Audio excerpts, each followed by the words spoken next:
they're going to get political permission to do QE4. Now, when talking about this complete collapse of the U.S. economy, it's easy to blame the Federal Reserve and the government for causing the collapse, and definitely it seems like they've played a big role. I mean, the policies they've made seem to have caused the collapse to happen, but isn't it also the American people's fault, the public's fault, our fault for letting them do this? Oh, yes and no. This is a very thorny topic. We talked about this before going on the air. I have a few points I'd like to make. I've been very critical of the U.S. population as really not catching on to what's going on and buying a lot of lies and not preparing itself. But I do blame the public for its apathy. Think of it this way.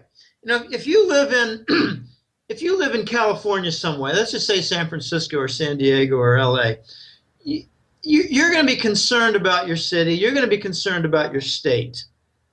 But damn, it's hard to be concerned and follow and affect change for the federal government. The states, I mean, California itself is like the eighth biggest economy or seventh biggest economy in the world. So it could be a country. It's very difficult to follow the federal activity. Very, very difficult. And especially when you've got lobbying groups with powerful amounts of money. That you cannot stop these things. How do you stop the government when they say we're going to do this because we've got armed conflict involved and we need to participate? We need to send in troops. We need to protect the U.S. borders. How do you combat a nation that tries to define what the terrorists and security threats are? These are all very, very difficult. So there's a lot of apathy, a lot of ignorance, a lot of gullibility, and we're just overwhelmed. Look at what happened with Occupy Wall Street. They were kind of treated, they were treated as a terrorist organization, a terrorist movement. And that cannot stand in our society. You must have a feedback mechanism for the people to let their voice be heard, or else there is no democracy. And I think in the United States, there's no democracy. I mean, I'd like to see a referendum on dissolving the Congress. Let me repeat that. I'd like to see a national referendum to dissolve the Congress and have a new constitutional Congress that eliminates lobbying. Look at the financial regulation bill, financial regulatory bill. They call it Dodd-Frank. It started up in '09, and its final form was pretty much written by Goldman Sachs and Citibank. Why is that? Because they control the committee. How do they control the committee? With tremendous campaign funds, bribery, threats. The final FinReg bill had no resemblance with the original. There were a lot of compromises made along the way, like, oh, let's keep in the forced audit of the Fed that Ron Paul wanted. Let's leave that in. So they had the audit, and it revealed $23 trillion in near 0% interest loans to the owners of the Federal Reserve and their friends. And my joke was, well, with $23 trillion, they're going to collapse the world economy and buy it up. Now, okay, I blame them for continuing to place hope in the next puppet in power. I say these are narco puppets wearing a blue coat or a narco puppet wearing a red coat. I don't pay any attention to political party. I mean, is Obama really all that different from Bush? Did we stop the wars? Did we stop the banking fraud? I don't think so. We didn't really do much of anything except bring in Obamacare, which is itself a hidden agenda for financial asset declarations, for maybe a wet blanket on the economy. I heard Obama's mission in '08 was to destroy the dollar and wreck the U.S. economy, and I think he's done a superb job for his masters. Okay, so we have endless predatory wars, no recovering economy, and I don't think we have any addressed problems. Here's where I think it's no. We're not to blame because it's difficult to rectify the government, difficult to stop corruption in high office. Can the people really force an impeachment of Eric Holder, The Attorney General, well, he finally left under sufficient, cause for, I don't know, 80 years in prison with 15 indictment charges, 15 felony charges that would come if he were ever taken to court. How do you stop the takeover of the U.S. Treasury Department by Goldman Sachs that took place in 1992 with the installation of, I guess it was 94 that Robert Rubin came in? How do you stop that? How do you prevent the Occupy Wall Street from being infiltrated and attacked by the FBI? I don't know. I don't know how you do that. I don't know how you stop it. How do you stop the slick anti-gold propaganda? Well, you just ignore it. Okay, they say it's a dead asset. It earns no interest income. Well, sure it does if you want to do what Warren Buffett did. He was writing covered call. He was doing covered calls, writing calls against his large silver position, and he got called away. So he lied about it on the income side, and then doubly lied about it when he got called away. So Berkshire Hathaway owns no silver, and that was the beginning of the SLV, Barclays Bank-based fund for silver. That's right, the SLV fund came from Berkshire Hathaway and Warren Buffett's huge investment of 129 million ounces of silver. That's its origin. How do you stop increased taxation? How do you stop increased payments required for Social Security and Medicare? These are things that are extremely difficult to halt. How do you stop, the job security threats? I don't know. Start an online business, but these things are very difficult. So that's my yes and no for is the public to blame. Now, moving forward here, you discussed a little bit in your article about how China's influence in America is increasing. You said that you think possibly China could be purchasing a stake in the Federal Reserve itself, and that China has been active in converting their toxic U.S. debt paper to commercial properties and farmlands, possibly also to mining properties and port facilities. So what is China's strategy as you see it? We had some very unusual events late last year. A Chinese property conglomerate took over. The price is very difficult to be clear about, but they took over the JP Morgan headquarters. I mean their huge gold vault, the largest private vault in the world. China also took over the, 70-story, 60-story, 50-story JP Morgan headquarter building. They also took over other smaller buildings that include the conference center. The price reported was something like $700 million. And, that might have been, exclusive of other payments or something. I don't know the exact price, but to me, it looked like a real fire discount that smelled like an asset seizure on a default. So there's a very big story behind that, and I've got a theory that on the back end of the most favored nation status given to China in 1999 was a gold lease of Mao Zedong era gold, a very large gold lease, and I don't know exactly how much it was. It might have been something on the order of 4,000 tons.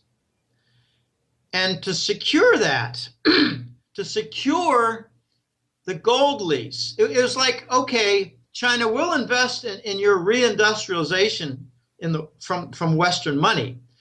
And China said, okay, we'll go along then with leasing you some gold.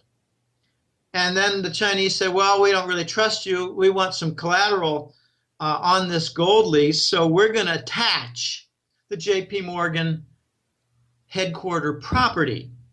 And anyone back then in 2001 who might have thought that JP Morgan would lose its headquarters property would be called a fool, a moron, and the psycho. Yet it happened. So what's going on? I believe the Federal Reserve now has a new majority stakeholder, investor, and that is China. Now that's a pretty big pill to swallow. There are other details. every major U.S. city, I don't have a complete list, but it certainly includes Chicago, Dallas, New York, Los Angeles, San Francisco. Every U.S. major city has a significant Chinese ownership of its commercial properties. I'm hearing that in just the last 2 or 3 years, the proportion of New York commercial property owned by China has gone from 30% to 60%. Okay, so what is going on? I think we've got a situation in the United States where the U.S., because of its uncontrollable debt, has lost its sovereignty. With outsourcing, it's lost its industry. And with the mortgage foreclosures, a lot have lost their homes. And we are in the process of losing our self-determination. I believe the Chinese now control a good deal of the U.S. monetary policy related to the dollar. There's a lot of debate whether it's the U.S. Federal Reserve or the global Federal Reserve with authority over the dollar, which is a global entity. The dollar is used in global trade. So, okay, fine. The Fed controls policy for the dollar in the United States, but it also controls policy for dollars that float across the world. I believe the Chinese are keeping the United States propped, keeping it going, even after perhaps the U.S. government debt defaulted last year. I'll repeat that. I believe it's very possible the U.S. government debt defaulted last year. The hint was they announced that there was no more debt limit. Why not? Well, it's not relevant anymore if you have a bankruptcy and default.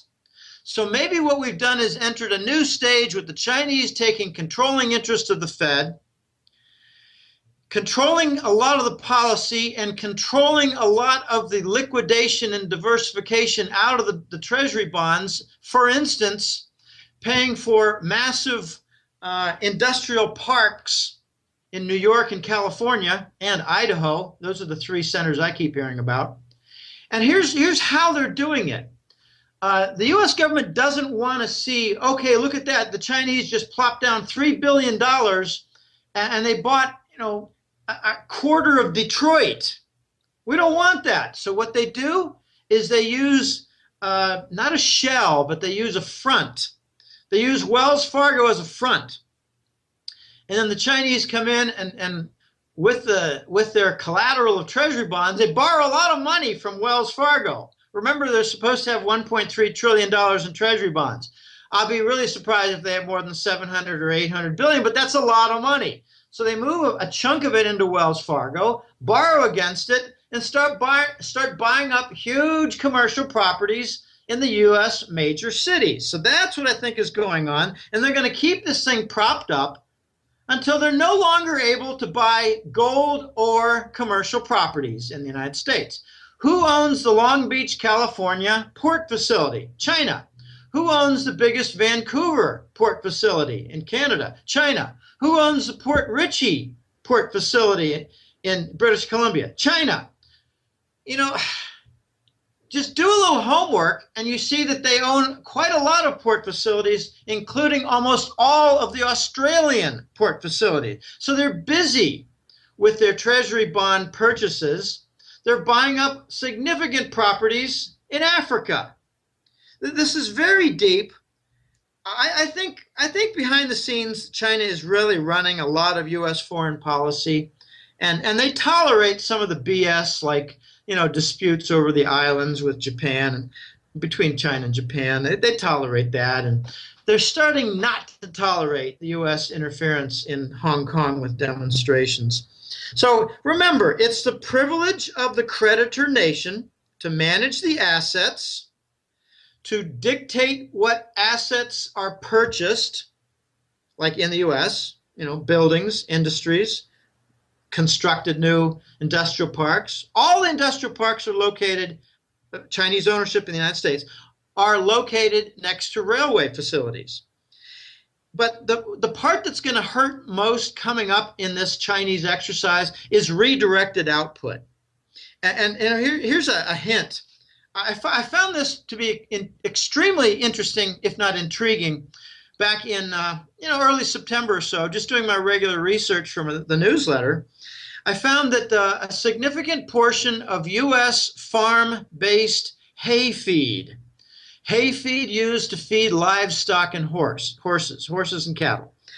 The hay feed was being exported to China. Okay, how much? Well, not a little bit. I don't have the actual numbers in front of me. I think it was something like 10% of all the hay feed was exported to China. And now the price of hay feed in the United States is going up as there's less supply. It's a nice little microcosm example of what happens when you lose control of your assets. You lose control of the directed output. It doesn't go to U.S. farms, it goes to Chinese livestock in China. So if China, for instance, buys up a big agribusiness, big farm businesses in Portugal, Spain, Italy, and France, do you think they're going to redirect the output to China and cause shortages in the pigs nations of Southern Europe? Notice that these Southern European nations are under deep distress. So do you think China might have objected to the Russian sanctions? No, it works perfectly, dovetails with their plans, perhaps, to buy up European farms. They're going to buy up American farms. They already are. So remember, these Chinese industrial parks are going to be a grand experiment. I don't know how it's all going to play out, but I think the experiment is going to include importing Chinese labor. And a good example of that was seen here in Costa Rica. They brought in about 3,000 workers to build the national soccer football stadium in San Jose, Costa Rica. There was zero Costa Rican labor involved. Zero. I went there on successive Sundays because I do a little bike tour, very little traffic in the main roads, and that means very little risk of getting knocked off by a taxi or some clown driving. But I would go around and take pictures of the stadium in progress. It took about, 16 months to construct. I actually tried to talk with a couple of Chinese workers. They were in orange jumpsuits, which I concluded meant that they were prisoners. And they spoke no English and no Spanish, so we used sign language. I'm sorry. But, they didn't. I was looking all through their little groups, mixing cement and porting off, steel pipes and, welders with their caps and walking around. And I looked, did I see any Latino face? No, zero. They're all Chinese. So this is what's going to happen in the industrial parks in the United States.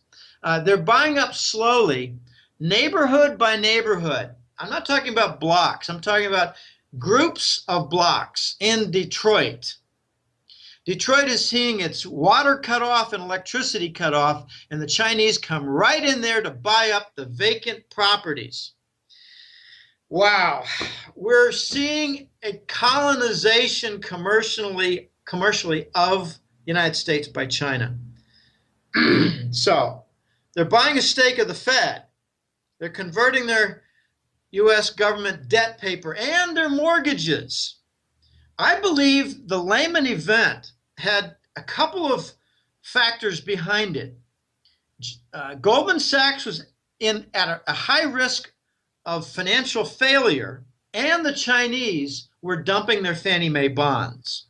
Same time, and Goldman Sachs came in and said with JP Morgan, let's kill Lehman Brothers, let's capitalize on the event, let's nationalize AIG, and let's give ourselves 100 cents on the dollar when no one else does on these derivatives that now the government is in charge of, namely Goldman Sachs. So Goldman Sachs basically commandeered policy of AIG. Now, this is all very ugly. I don't think you can find a significant slice of the American financial structure that's not corrupted to the core. And that includes United Way and other charities. United Way, gosh, what is it, 96 cents on the dollar goes to administrative costs? I mean, you can look at any major section, pharmaceuticals, banks, television networks, you name it, corrupted to the core. You were talking about before how the U.S. government isn't really a democracy anymore. It doesn't reflect what the people want. And it seems like with China having more influence in the United States, isn't government policy and monetary policy going to reflect more and more not what the people want, but what maybe the Chinese government wants? Yeah, I think the Chinese are going to try to maintain the official policy, uh, which obviously includes the monetary side with the Fed, but might include some foreign policy, might include some fiscal policy, interior to the United States regarding taxation and whatever. The Chinese are going to have a voice because they're the major the major creditor. I mean, just give yourself an example. Suppose Sears is approaching bankruptcy and the three major banks serving as creditors, they meet with the officials of Sears to decide on policy. The creditors take over the board. At the national level, the creditor nations for the government debt take over control in a hidden way, the finance function, the Department of Treasury. So I don't think China minds the sanction against Russia because it's resulting in perhaps opportunities for China to buy up Southern European farms. I don't think the Chinese mind keeping the interest rate derivatives in place to support the Treasury bonds because that way China can continue to redeem their bonds in buying a huge, say, copper mine in Chile or Angola, Africa, or Tanzania. Chinese are very active in Zimbabwe now. Okay, well, why would the Chinese object to a policy that enables them to dump more treasury bonds and convert them to commercial buildings in the United States and to mining properties across the world? Why would they object to keeping the treasury bond propped when they want to use it to expand the Brazilian port facility that extends 3 miles into the ocean? No, they like this. Elijah, they like it. They're buying the United States. They're colonizing the United States. This is shocking what's happening. This is death of the nation. I've been saying it now for a year. The U.S. is going to be tremendously isolated. We're trying to isolate Russia and China. We're going to isolate ourselves from Europe. South America hates our guts.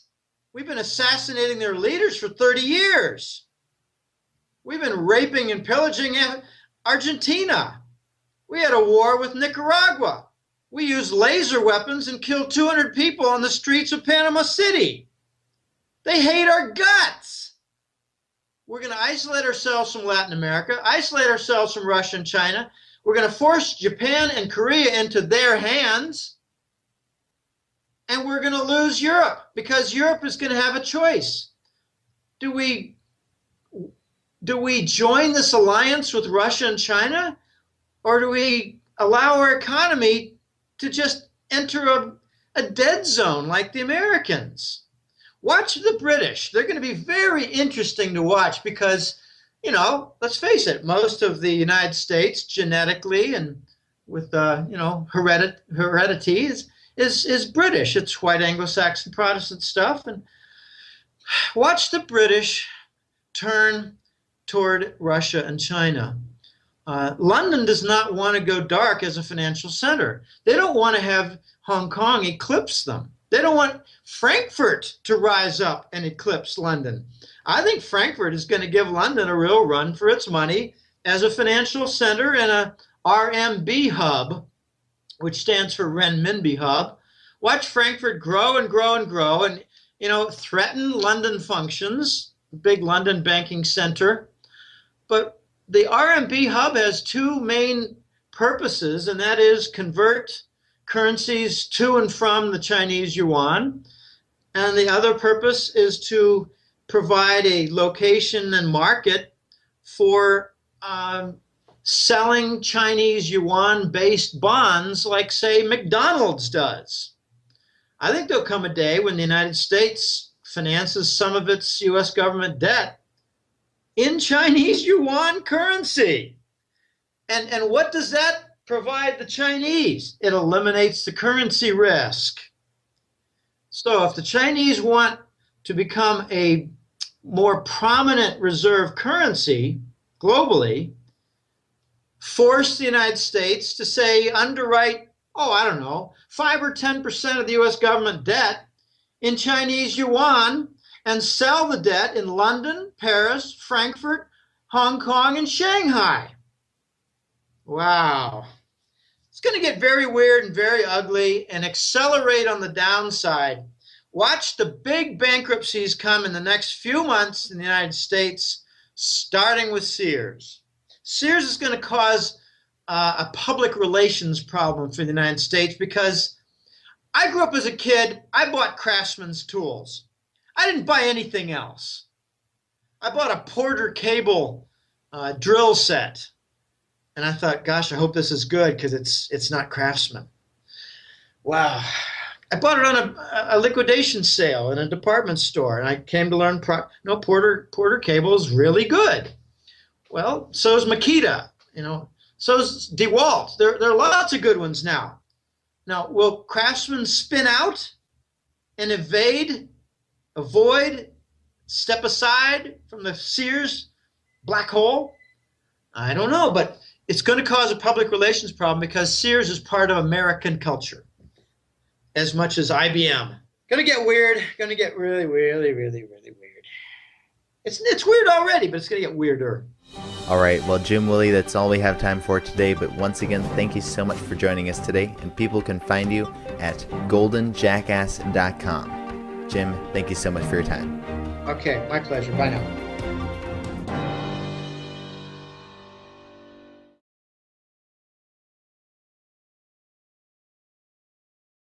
Really not catching on to what's going on and buying a lot of lies and not preparing itself.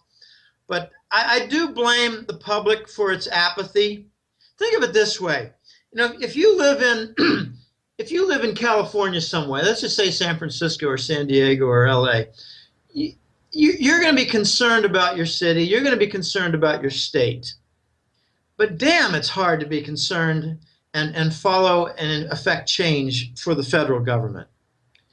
The states, California itself is like the 8th biggest economy or 7th biggest economy in the world.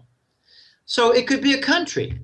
It's very difficult to follow of ignorance, a lot of gullibility, and we're just overwhelmed.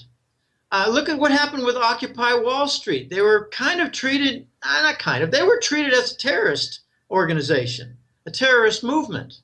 And that cannot stand in our society. You must have a feedback mechanism for the people to let their voice be heard, or else there is no democracy. And I think in the United States, there's no democracy. I'd like to see a referendum on dissolving the Congress. Let me repeat that. I'd like to see a national referendum to dissolve the Congress and have a new constitutional Congress that eliminates lobbying. Look at the financial regulation bill, financial regulatory bill. They call it Dodd-Frank. It started up in 2009, and its final form was pretty much written by Goldman Sachs and Citibank. Why is that? Because they control the committee. How do they control the committee? With tremendous campaign funds, bribery, threats. The final FinReg bill had no resemblance with the original. There were a lot of compromises made along the way, like, oh, let's keep in the forced audit of the Fed that Ron Paul wanted, follow the federal activity. Very, very difficult. And especially when you've got lobbying groups with powerful amounts of money, that you cannot stop these things. How do you stop the government when they say we're going to do this because we've got armed conflict involved and we need to participate? We need to send in troops. We need to protect the U.S. borders. How do you combat a nation that tries to define what the terrorists and security threats are? These are all very, very difficult. So there's a lot of apathy. They're going to get political permission to do QE4. Now, when talking about this complete collapse of the U.S. economy, it's easy to blame the Federal Reserve and the government for causing the collapse, and definitely it seems like they've played a big role. The policies they've made seem to have caused the collapse to happen. But isn't it also the American people's fault, the public's fault, our fault for letting them do this? Oh, yes and no. This is a very thorny topic. We talked about this before going on the air. Uh, I have a few points I'd like to make. I've been very critical of the U.S. population as